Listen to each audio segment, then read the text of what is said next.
All right. Hi, everybody. We should be going live right now. So just want to make sure we're up and running and everything's going. As you know, we're going to get started at 2 p.m. sharp. Chris, are you still there as well? I am. Fantastic. I love seeing the chat. Thanks so much, everybody who's typing into the chat. I love seeing people literally coast to coast coming up on these webinars.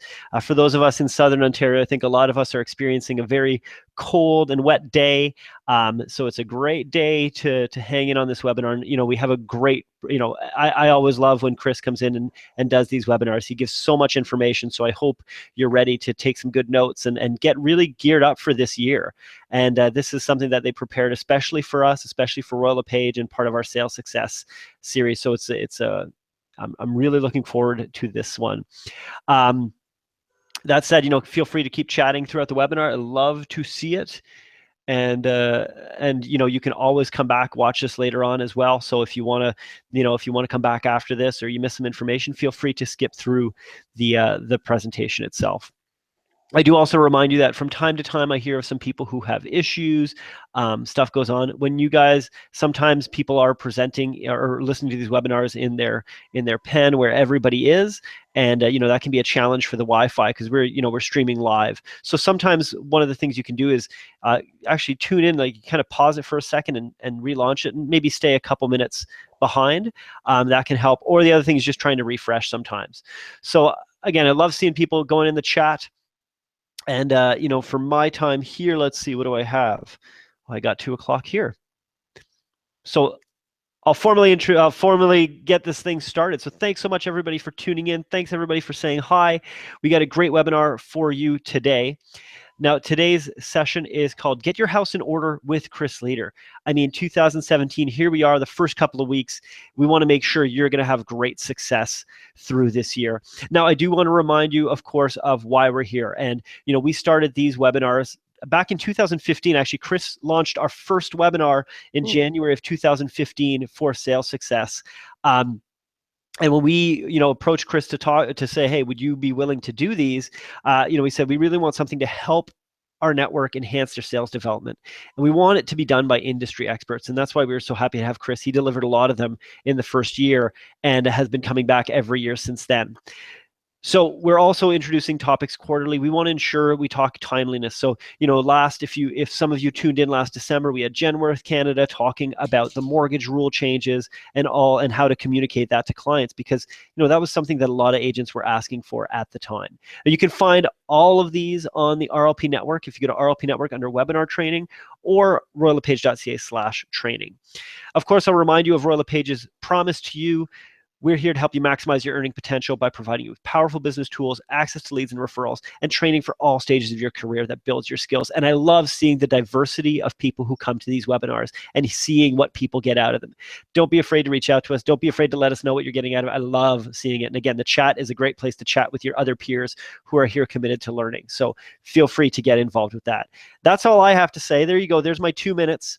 With that said, I want to get things off to Chris. We've seen Chris Leader come in and present many, many, many times on these webinars. And, he always presents great information. And that's because he's, passionate, funny, humble, entertaining. He's personable. He's everything you really want in a trainer. And I know I've spoke to people, I've seen him present live, I've seen him present via webinar, and they really connect with his down-to-earth style. I always love, Chris tells you exactly what to say, how to say it, and when to say it. I love that so much. Not to mention that he comes, now I will say for those of us in Southern Ontario, Chris right now is in Florida, and that, I was like, oh, it must so nice down there because I'm sitting here in the cold rain. So I was kind of a little bit jealous of that, but he's Canadian. So he knows the Canadian market really well, and he's helped real estate agents all across Canada. That being said, also his background, from the age of 24, he was already a successful realtor, broker owner as well. He was also a partner in a mortgage brokerage, ran it successfully for a number of years. And that's what really led him to his true calling, which is training. And he wanted to launch his own company. And that's where Leader's Edge was born. And he has been traveling around literally North America, delivering workshops to agents and helping them get the most out of their business. And that's because of his unique combination of his expertise. So that being said, I don't want to hold him back anymore. Chris, I'll turn things over to you, and I'm looking forward to taking a lot of notes today. Thanks, Mike. Thanks, and hello to everybody. I'm looking at that picture of me on the screen. I think if we draw a mustache on it, I could probably double for Super Mario. Um, Well, it's timely now with the new Nintendo, right? March 3rd. yeah, that's what I was thinking. We just need to put a mustache on me. I could be Super Mario. So yeah, that could be my pseudo name. Um, Really good topic today. I think that talking about getting your house in order is really the starting line for your really incredible 2017 you're going to have. And success, and Mike had brought it up a couple of times in his intro, but success for me has an awful lot to do with your focus, your ability to focus in on the activities that are going to generate the results that are necessary. Pretty much since I've been in, so pretty much since the age of 18, I've worked in a commission environment. And I believe that I think that works out to 38 years. I've worked in a commission environment, in real estate sales, then as a broker, and then in the training industry. And why I bring that up to you is that there's a real sense of uncertainty by most people from the outside world when they look at a commission business. You know, there's not that guaranteed paycheck. And so for me, I'm going to give you some tips on how I, over 38 years, have brought calm to chaos and brought security to what most people would consider a business that has a lot of insecurity. And it has a lot to do with your focus and clarity and understanding the business that you're in. And I think it's important that, first of all, that when you look at your office in 2017, January 2017, you got to really declutter your environment. 25 years ago, that would have been decluttering your environment from a paper perspective, but we're going to talk a little bit from the technology and the digital side and how decluttering still needs to exist from in our office space. And then we need to take a look at, you know, where we've been in 2016, what took place, what happened, and where we're going in 2017. And then we got to take a look at sort of reloading up, and then we got to bring some focus into the activities that are going to generate the results that are necessary, and then we got to move forward. So that's really what I want to try to do in the next 30 or 35 minutes. That's a lot to cover, so I'll move quickly, which is typically my MO. You know me, I talk fast, and but that's because I always think I want to give everybody as much as I can in such a short period of time. So today we're going to cover some business planning ideas, and not the way you might think. I'm not going to go into sort of a P&L or cost profit analysis or anything like that, but I want to talk more around the theory of why this is so important. And remember, we're talking about decluttering. So I want to take a look at the technology side of your business and share with you. And you know, from a technology perspective, everybody on this phone all across the country holds a different place in the universe from a technology perspective. In any class I'm teaching, a typical class for me stays around 100 people. And in my class, I have varying degrees of how comfortable people are with technology. So I'm going to take a look at some very fundamental stuff that I see out in the marketplace that I'm hoping that all of us are doing. And if we're not, I'm going to remind you about it, so as to declutter that digital space, and again, allow you to move forward smoothly and drop a lot of weight that you're probably carrying. And then another item that I believe is very important to us as we plan for our futures is our investment side of our business. What we're doing with the revenue that we're generating, and the and how we're placing what we're doing with that revenue to make sure that we're securing our future. So business planning, a map has no value if you don't know where you are. So before we think about what we're going to do in 2017, we got to take stock of what happened in 2016 and where we're at right now. So if you don't know where you're at, making decisions on what you're going to do they're pretty much irrelevant. Really, from a relevancy perspective, you really got to take a look at and assess what happened last year, where I'm standing right here, right now, and what I'm going to do differently next year so I can anticipate a different result. Where are you starting from? So what I would recommend you do right now, maybe in the next week, is take a look at your 2016 in review. Review every transaction that you were involved in, the ones that went through, and probably the limited, but still some that didn't go through. I also want you to think about, and if you're in an undersupplied market like Southern Ontario, I want you to think about the number of deals that you wrote in a multiple offer situation that didn't close. and what you could do differently from a time management perspective, what you could do different from a communications perspective, and how are you going to learn from each one of those particular situations moving forward so that we have a better 2017. How many transactions did you close last year? What I always find interesting when I sort of I address a class in my session 1, and I ask this question. There's 100 people in the room, and if I ask them, the majority of them didn't know how many deals they closed last year. They do one of these. I think it was 18, maybe it was 21. They really don't have a handle on it. And I always find that interesting, because if you don't know what you've done, how are you going to know what you're going to do? So I find that very curious. And if you find yourself in that position, and maybe I'm preaching to the choir, I don't know. Maybe you guys got your books all organized, your desk is perfect, your CRM system is ready to rock, you've got your digital strategy in place. Maybe you do, but you would be one of the very few. The general masses of the people I teach in the real estate industry, they need to take a much closer look at what they're doing. What percentage of your business last year in 2016 came from the buyer side? And what percentage came from the seller side? And the reason that this is important is that the buyer side takes more effort, requires more time, and you have a greater exposure to risk on the buyer side than you do on the seller side.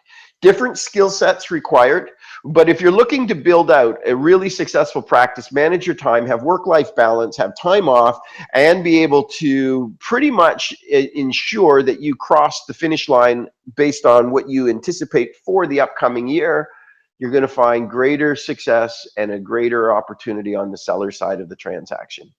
Now, if you are like most agents in the business, I would say that 75% of their business comes from buyers and 25% comes from sellers.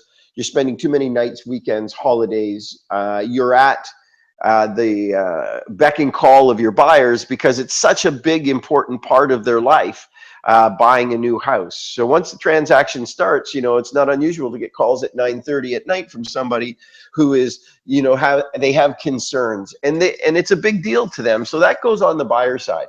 I think that you would be doing way better than average if you were working in a balanced environment, say 50-50. But the ultimate goal is to have a business in a real estate that 75% comes, your volume, the business dollar volume comes from the seller side, 75% of your business, and 25% from the buyer side. And that's somebody who's got work-life balance organized. I'm not saying that you won't sell houses with buyers. And I got to tell you, quite honestly, when I was a salesperson, I loved selling houses to people. I enjoyed going out on Saturday to look at houses. I always found it a bit of an adventure. I was very curious. I wanted to go through the houses, and I took great satisfaction in helping somebody find a house that was going to be the place that their family was going to reside, and it was going to house them, and it was going to be full of memories. I took great pride in that, and I loved it.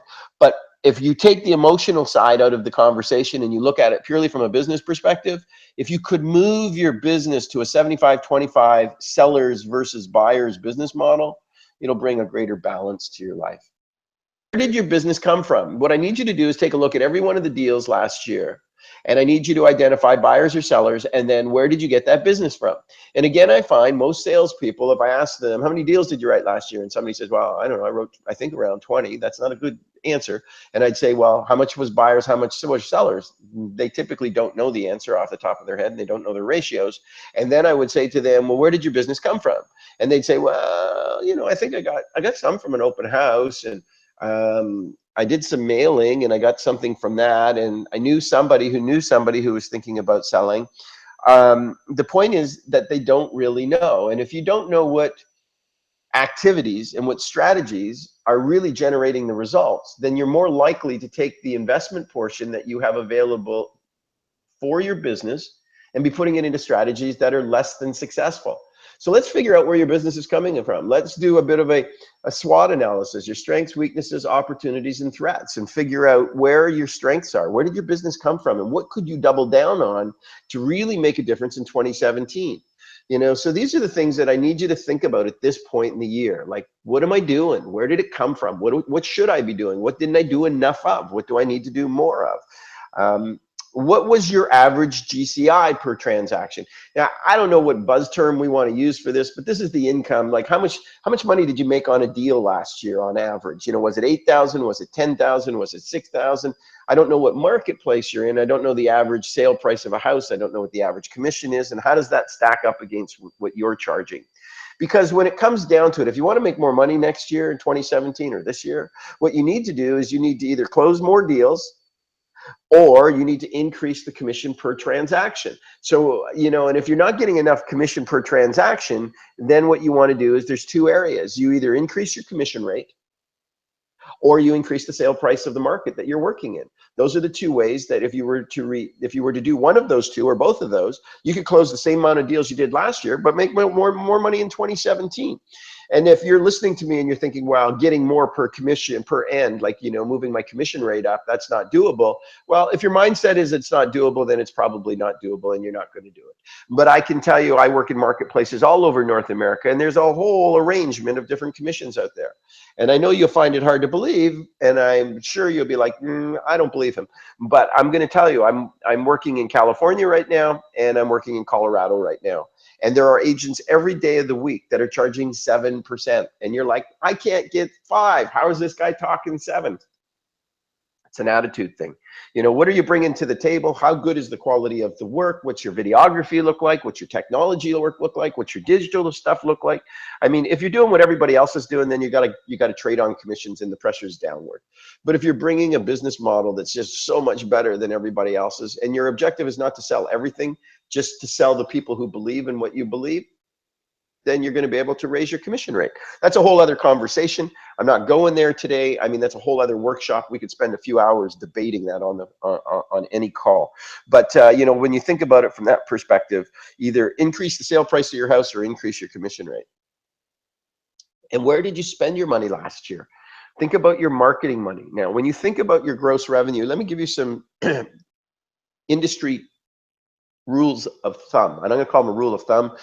I don't know if they're necessarily standardized, but when I peel back the curtain on operations, this is typically what you want to think about. When a house sells and the commission dollars that were generated, 10% of that money should be used towards the marketing of the house. 20% of that commission should be used towards your overall marketing budget in the marketplace. 30% of the commission dollars coming in need to be set aside for marketing.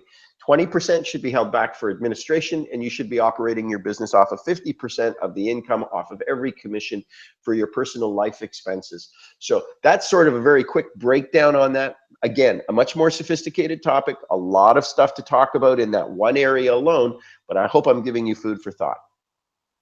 Now, where did you end up in 2017? Or where do you want to end up in 2017? Sorry. How do you want your business to change in 2017 needs to become the question. So when we take a look at 2016, how many deals you closed, where your business came from, how much the average sale price was, how much your average commission was, how much your retained dollar was, that sort of thing. And you look at all your numbers.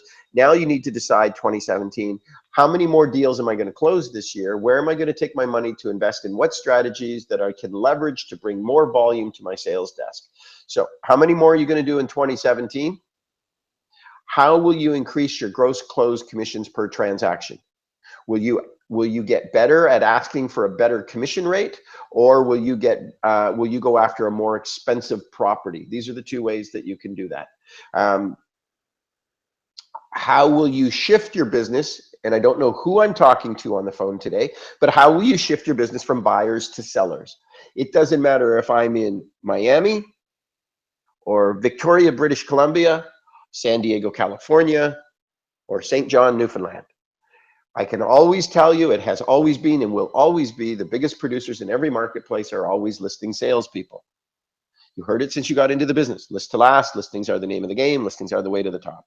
And if you work on the buyer side, you'll make a living, but nobody will know who you are. You have no signage, you have nothing to advertise, you want an open house, you got to borrow it from other people, you can't do just listeds. You know, all of this complicates your universe. Now, I do understand that there will be people who sold their house with you who need to buy a house. And yes, you will work on the buyer side of the transaction. I get that. But your effort and your energy's got to be into prospecting, lead generation, or uncovering new clients for the seller side. Go out and get the listings. Now, some of you are going to say, well, I'm in a marketplace that's oversupplied. I'm in Alberta. The market's not hot right now. There's more inventory than we need. Then you need to still be a listing agent, but you need to be exceptional at pricing strategies, the communication that goes along with pricing strategies. You got to understand the market intimately, and you got to be able to communicate where a seller needs to position the property in the marketplace to ensure, with the limited number of sales that are going to take place this year, that their property is going to sell. And again, it's acquiring the communication skills to be a great salesperson. That's what we are. We're salespeople. So, and what new investments will you make in 2017 in your business? What digital campaigns? Will you build out your website? Will you be using low branded sites? Will you put more money into your Facebook ads, more money into your Google ads? Will you put money into print media? Will you organize and really go after a farm with some sort of significance? I don't know, but you need to be thoughtful about what you're going to do, and you need to work the plan. Now, how will you stay on track? Where will you focus your energy this year? So, where will you prospect for new clients?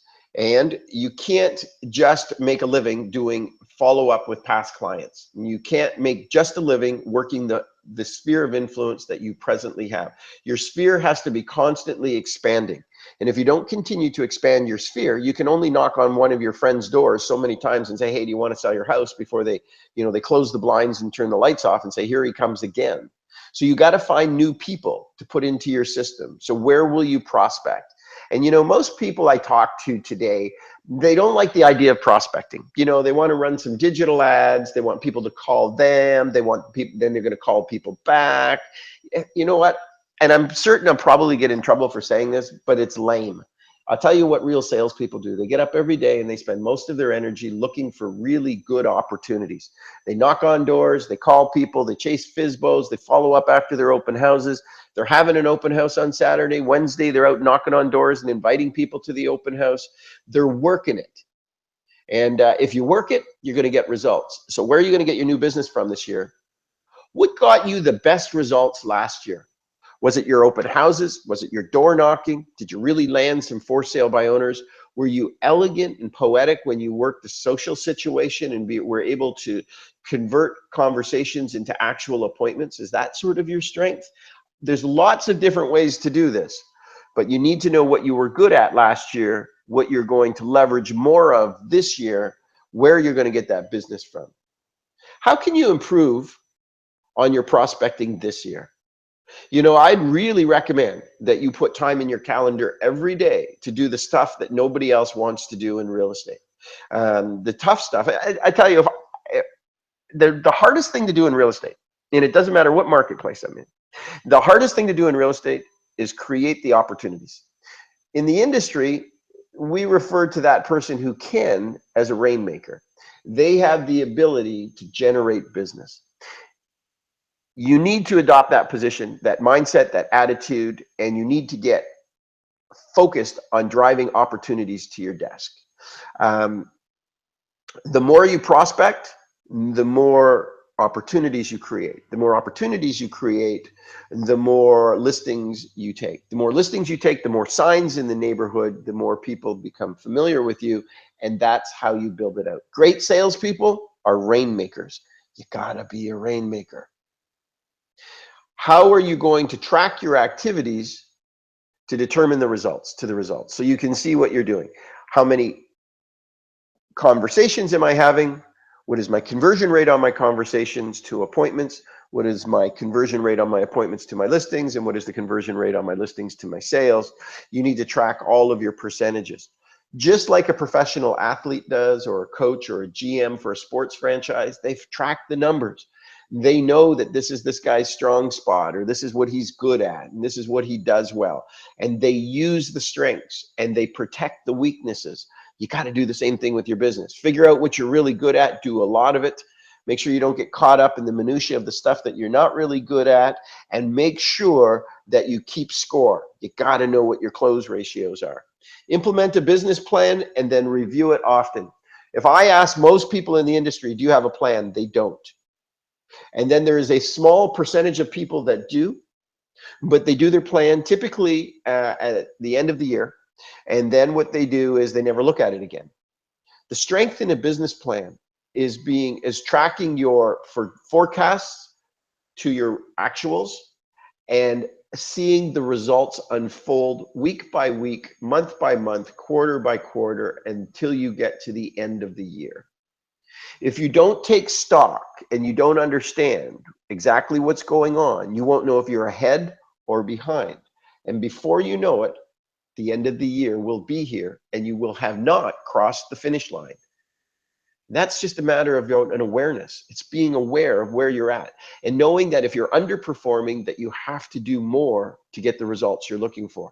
And once your awareness levels go up, you don't approach an appointment with like, I'm going to go over and see what happens. You approach an appointment with a level of intensity and focus that if it's possible, you're getting it. There's a whole different experience that happens when you raise that awareness level. Your focus goes way up. It gets like zero, gets like sharp, sharp. So when you're at that appointment and the seller says, I think I want to think about it, you're going to respond with, well, just out of curiosity, what is it you want to think about? Well, to be honest with you, I thought maybe we might want to interview some other agents before we make a decision. And I said, well, I kind of get that. But let me ask you this. What if there was a way you could take a look at all the products, all the services, and everything that existed in the marketplace so you could do a scientific analysis and know exactly who had the best opportunity for you, who could get the most money, who had the best services? If you could see all of that with absolute clarity, would it be worth your time to spend 5 minutes? See, the point is, it isn't the dialogue that I'm talking about. It's the level of focus and the awareness. That it's like all of your senses are right there because you know you need this deal to make plan, to make sure you stay on track and you bring your A game to every opportunity. Now, let's talk technology just for a minute. And really what I'm talking about is digital hygiene, if you want to know really what I'm talking about. And I hope that if nothing else, I hope that comment makes it curious and maybe some of you are laughing. But I work with real estate agents everywhere, and the way they approach their digital technology is, in most cases, I find disappointing. First thing I want to say to you is you got to constantly be reinvesting back in your technologies. The hardware that you use is equally as important today in the real estate industry as owning a car. You got to have the best equipment so that you can do the best job. And your equipment needs to be updated regularly. You need to replace your equipment and you need to buy new equipment, bigger, faster, stronger, better. It's part of being in business. You can't sell houses if you don't have a car. Well, you can't sell houses if you don't have if you don't have hardware. Now, can you ride somebody around in a beat up old car? Yeah, but you know and they know this isn't the greatest efficiency. It brings its own set of challenges. And there's probably nothing more embarrassing than being out showing houses to a buyer and have your car break down and have to get everybody into a cab and send them back to the office. Well, that's no different with your hardware. If you're using something that's probably 3, 4, 5 years old, it's slow and it's not up to date. Oh, it may still look good, but that's not the reason we have our technology. It's got to be fast and it's got to be as up to date in the marketplace. So, CRM systems. The first thing I want to tell you about is you have to have a good CRM system. Customer relationship management software is the backbone of a successful sales desk. The bring forward system of today. It is the 1 to 31 recipe card filing system of today. And some of you are way too young to know what I'm talking about.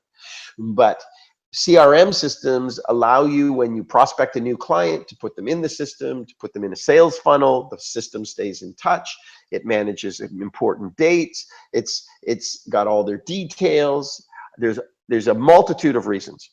And the best CRM system, in my opinion, is the one that's is the easiest and most intuitive for you to use. Keep in mind, most of the people on the phone today, technology is not their business. Sales is. Technology is a tool we use, and it's not the primary use of your day. Primary use of your day is finding more people who want to sell houses, and the system allows you to do that with greater efficiency. You need to have a CRM system. It's not a, geez, I think maybe I'm going to look at one of those this year. I'll see if it's in my budget. It's something that you have to do. And if you don't, you're going to always be working your business hand to mouth. meaning you get a client, you work the client, you sell the client, then you got to go get another client, you work the client, you sell the client. See, the great thing about a CRM system is it literally incubates relationships for you, and it keeps the relationship alive, and it keeps sending stuff digitally to them to remind them that you're out here, you're working, don't forget me, we met at an open house, or I met you when we were out knocking on doors. And that relationship continues to evolve and grow, and then when they are ready. So what happens is, and even with your past clients, what you want to do is continue to build them into the system so that as time goes on, they come back 5, 6, 7 years. And the longer you're in the business, the easier your business gets, because you're managing your relationships effectively. I can't stress this enough. In a long-term business, first of all, let me say this. Prospecting is number 1, and relationship management is number 2. Do those 2 things really, really well, and what you're going to find is that you're going to have more business than you can keep up with. Prospecting and relationship management. Next thing on our system is going to be cloud computing. Save everything on the cloud. Files sync to all of your devices. And if your hardware blows up, and it will, because you spilled a can of Coke on it, you are you literally go out to Staples or wherever you buy your hardware, you bring it back, and within a couple of hours you're plugged in, and all of the data that was saved on the cloud is immediately back on your system, and you're up and running. A lot of us are using tablets, and we don't have the storage space. The cloud does that for us. So it allows us massive storage amounts of data without putting it on our hardware, which is also really good.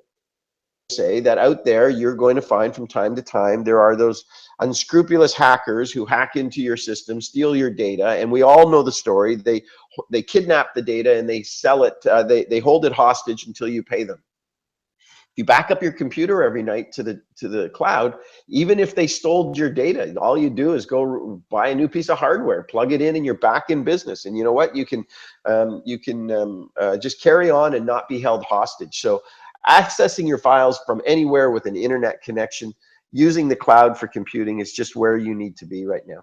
The third thing I want to talk about with you is mobile synchronization. And I need to make sure, and probably 99% of you are fine, but I need to make sure your email and your calendar sync automatically between all of your devices, so that no matter if you're using your smartphone, your tablet at an open house, or your notebook computer, all of that information in real time is being uploaded to any one of those.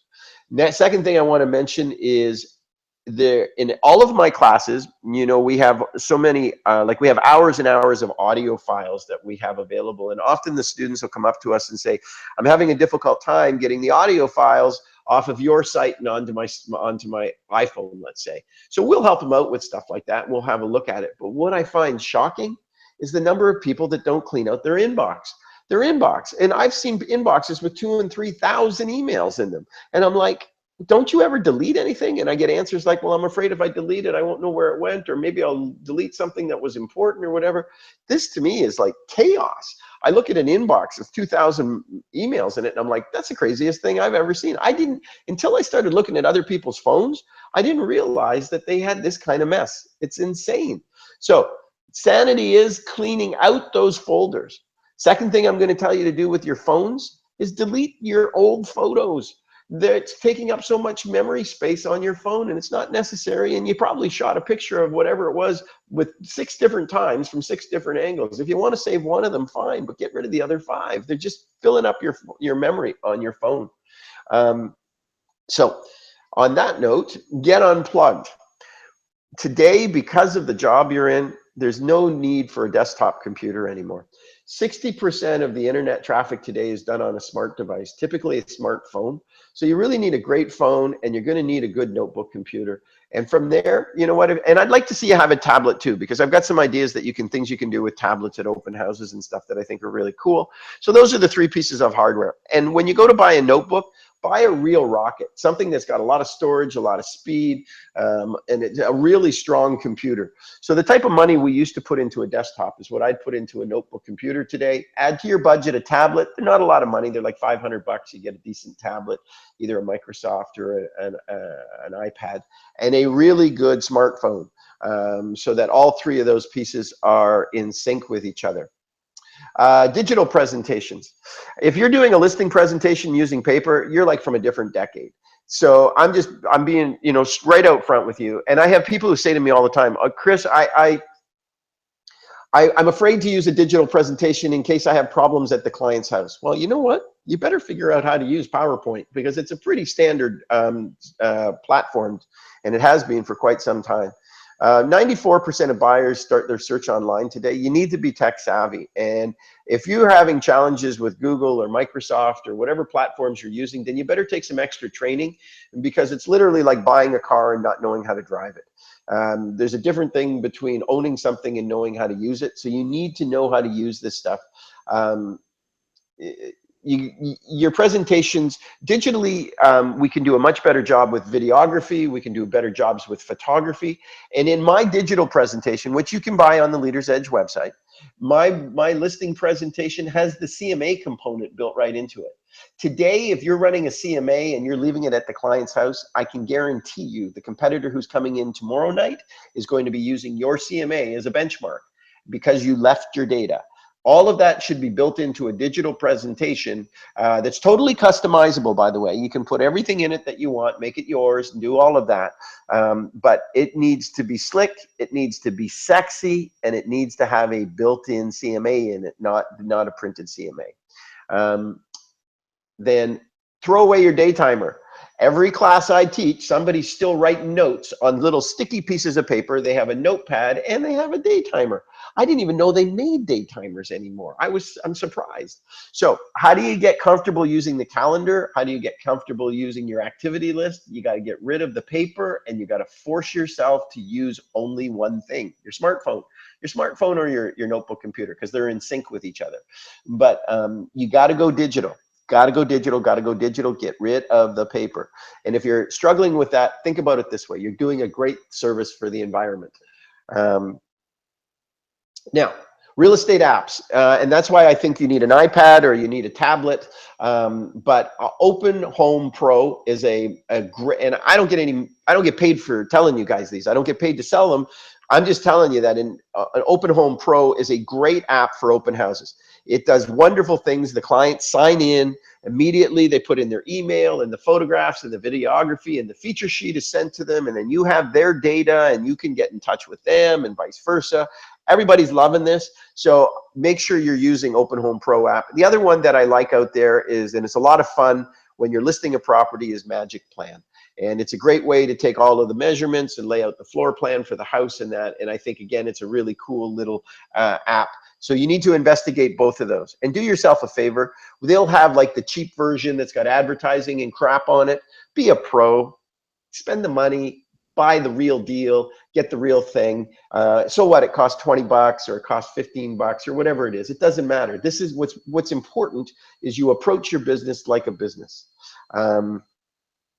So take a look at our digital listing presentation. I would also take a look at our business plan on our website, and I would look at these two apps and take a look at what they could bring to your sales desk this year.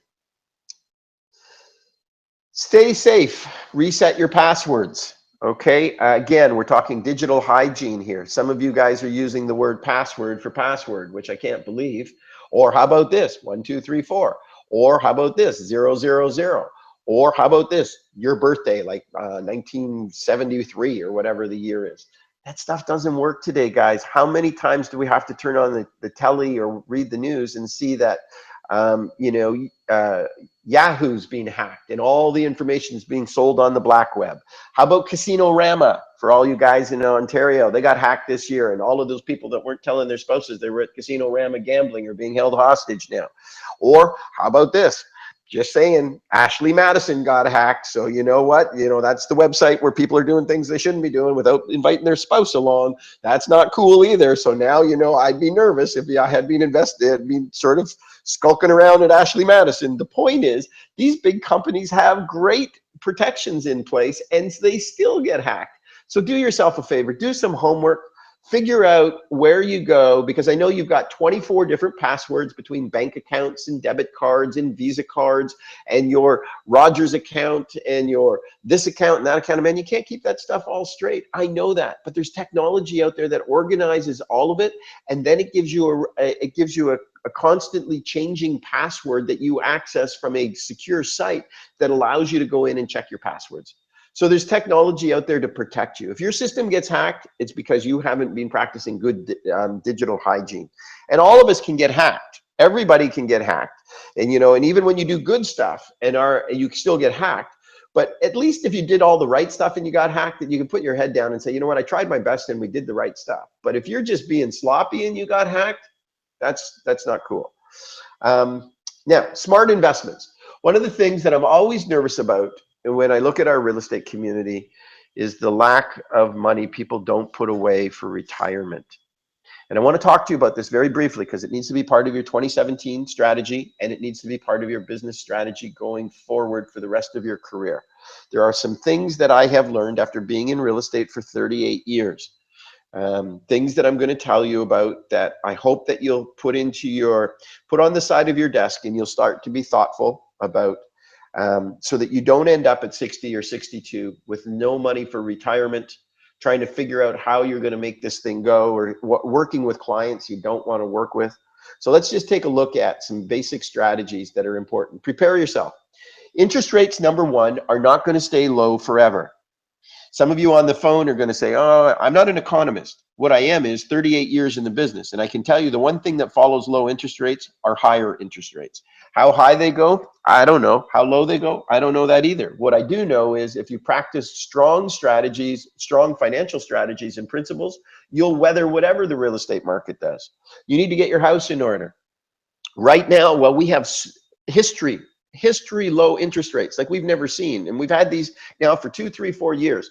You need to double up on your house payments, and you need to crack the principal substantially. You got to get rid of your mortgage. There's no tax benefit in Canada for having a mortgage. Get rid of the mortgage on your personal residence. So double up on your house payments. Go into the bank today and say, there's a double up plan. I want to double up. Take that 25-year amortization, tune it down to 12. If you're at 18, tune it down to 9, but get rid of your personal mortgage. Number one, pay off your credit cards every month. And if you don't have the money to pay off the credit cards, then have a credit line in place so that you can go to the credit line at really low interest rates and pay off a 28% credit card so that you're not giving Visa money that they shouldn't have. And then get that, and then pay your monthly payment down on your low interest rate on your operating line. These are solid business strategies. And when your lease comes due on your car, don't go and lease a new car. I know that it's take good care of the car you have. It's a depreciating asset. It does not go up in value. It only goes down in value. Maximize lease payments. The last time I checked from the tax department was $800 in Canada a month. Lease a car that's under $800 so you get the maximum lease. When that car comes up, buy out the lease and then write it off as a depreciating asset through your accountant. Go talk to your accountant about this, but I don't want you spending a ton of money on car payments. I want you to get rid of your mortgage, and I want you to manage your credit card debt properly. Number two, capitalize on your marketplaces. Some of you guys in Alberta right now maybe are struggling. You see the house prices are dropping. I'm going to tell you something about Calgary. I'm going to tell you something about Edmonton. These are solid towns, and they're not going away. And no matter what happens today, the one thing I can tell you is it will be different tomorrow. We'll see oil go up again. I don't know when it'll happen, and we'll see the market take off in Calgary. But there are great buys out there right now, and if you're in that marketplace and you can see the location is good, make sure you buy some of this stuff, because when it rebounds, you're going to make some big money, and it's going to come back fast. It's going to come back fast. So wherever there's opportunities, and that doesn't, even in the Toronto market, I know it's crazy right now. In 2017, it's going to be even crazier. But there are still deals around. You know when a deal's a deal. You're in the marketplace. You got to buy real estate. There's not a better thing to invest in than real estate. And especially for you guys, you know real estate. Buy investment properties. Every 2 years, you need to buy an investment property. Think about if you were 30 years of age and you bought an investment property every 2 or 3 years. And when I say buy, that means in your business plan, you have to buy those properties Conventional, not high ratio. There's a reason they call it high ratio and high risk, and they have an insurance policy on it. You buy conventional. So what does that mean? You got to work your butt off to come up with a down payment. And you're probably going to have to work both your butts off to come up with a down payment in Ontario. But there are other places in the country right now, there are some great opportunities. If you don't understand investment real estate, and the most that you've understood is what you took from your licensing course, then here's a great book written by a real estate agent out of Manhattan Beach, Los Angeles, California. And it is the fundamentals of how to invest in real estate and what happens when you do. The book's called Destination Perpetuity, and you can get it on Amazon right now. It's not an expensive book. It's a good read, and it'll really give you the fundamentals on from a really uncomplicated look at gross rent multipliers, recapitalization of your investments, how things work. And so I would buy this book and read it as part of your retirement strategy. So that brings me to the question period. And I think we got 10 minutes. I'm going to let you jump in and see where we go from here. Yes, of course. So I think there's, well, let me just make a couple remarks in terms of that. So some people were asking online in the chat about, what's the best CRM, and I mentioned a little bit in the chat about Smart Studio. So of course, near the end of February, we're going to be launching a Royal LePage system called Smart Studio that's going to be available to agents. Every Royal LePage agent, it includes a CRM, it includes a marketing solution, and it has a lot of really good tools. Again, I really recommend that, there's going to be a lot of communications. We're going to be delivering a lot of webinars to help you learn about it. So watch for that. I also wanted to mention that one of the links that we have in this video is for one of our upcoming webinars actually next week. We're doing on Google Calendar. So, Chris, you mentioned about getting your calendar, and stop with the day planners, like get on with it. So we're doing a webinar all devoted to Google Calendar and all of the, a lot of people just look at Google Calendar and think, oh, it's a calendar. There's a lot that can be done with it, goal setting, tasks, all that kind of stuff as well. So you can check that out. That's in the description. It's going to be actually included in the email that everybody's going to get after this webinar as well, reminding them of what's coming up. So in terms of that, I wanted to know, one of the questions that I think kind of wasn't asked outright, but when you were talking near the start, you were saying, go over the prospecting tools and the prospecting tactics that you leverage to get the best results. And one of the people in the chat that's very active is a brand new agent. She just literally said, I have 0 deals last year. So in terms of that, how would you recommend for a new agent to kind of get started? Should they try as many different prospecting things they can do and narrow it down, or should they try to pick some out and see them for a little while? What I would suggest is, first of all, don't make the simple complicated. Really what you need to do is talk to as many people every day about wanting to sell a piece of real estate. And for that to happen, there's really a couple of different delivery systems. One of them is that you either go door to door in a neighborhood that you're familiar with and say, hey, my name's Chris, I work for Royal LePage. How are you doing today? Great. Hey, I work in this area and I wanted to know very simply, do you want to sell your house? And they'll say, I don't think so. And I'd say, okay, well, we do have buyers for the area. There are agents I'm working with in the office right now that would really like to find a property in this area. Are you sure you haven't been thinking about it? And they're like, and you just don't know where that conversation goes. So I would look at doing that. I would also look at taking somebody else's listings and doing an open house on them, and then going around to the neighbors on Wednesday night and inviting all of them to the open house on Saturday, and then making sure I follow up with my open houses. I would go after all the for sale by owners on Kijiji, and find out if they've thought about entertaining a professional real estate agent. And I would cold call. Now you have to be call compliant, so you have to check the do not call list, but and I would talk to people, and I can tell you right now that you'll get a lot of no's, but you're going to get a lot, you're going to find some yeses in there.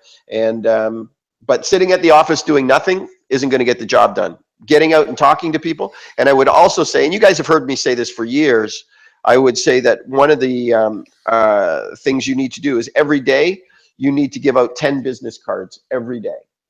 Very simple strategy. Doesn't matter if it's Starbucks, Tim Hortons, you're out for lunch at Panera, whatever it is, you're giving cards out every day.